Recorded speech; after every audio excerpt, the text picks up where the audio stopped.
بسرعه كده هقول لك ازاي تفك شفره اليوم علشان تاخد مليون عمله. هنبدا ندخل هنا كده، تمام، وهنبدا ننزل.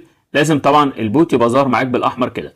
هنكتب الكود اللي ظاهر قدامك تحت، وهنبدا نكتب الكود اللي ظاهر قدامك ده. اول حاجه نقطه، شرطه، نقطه، نقطه، وبعد كده نقطه، بعد كده شرطه، نقطه، نقطه، وبعد كده شرطه، شرطه، نقطه، وبعد كده نقطه، وبعد كده نقطه، شرطه، نقطه. وزي ما انت شايف كده بيقول لك تيك ذا برايز، تقدر تاخد المليون عمله.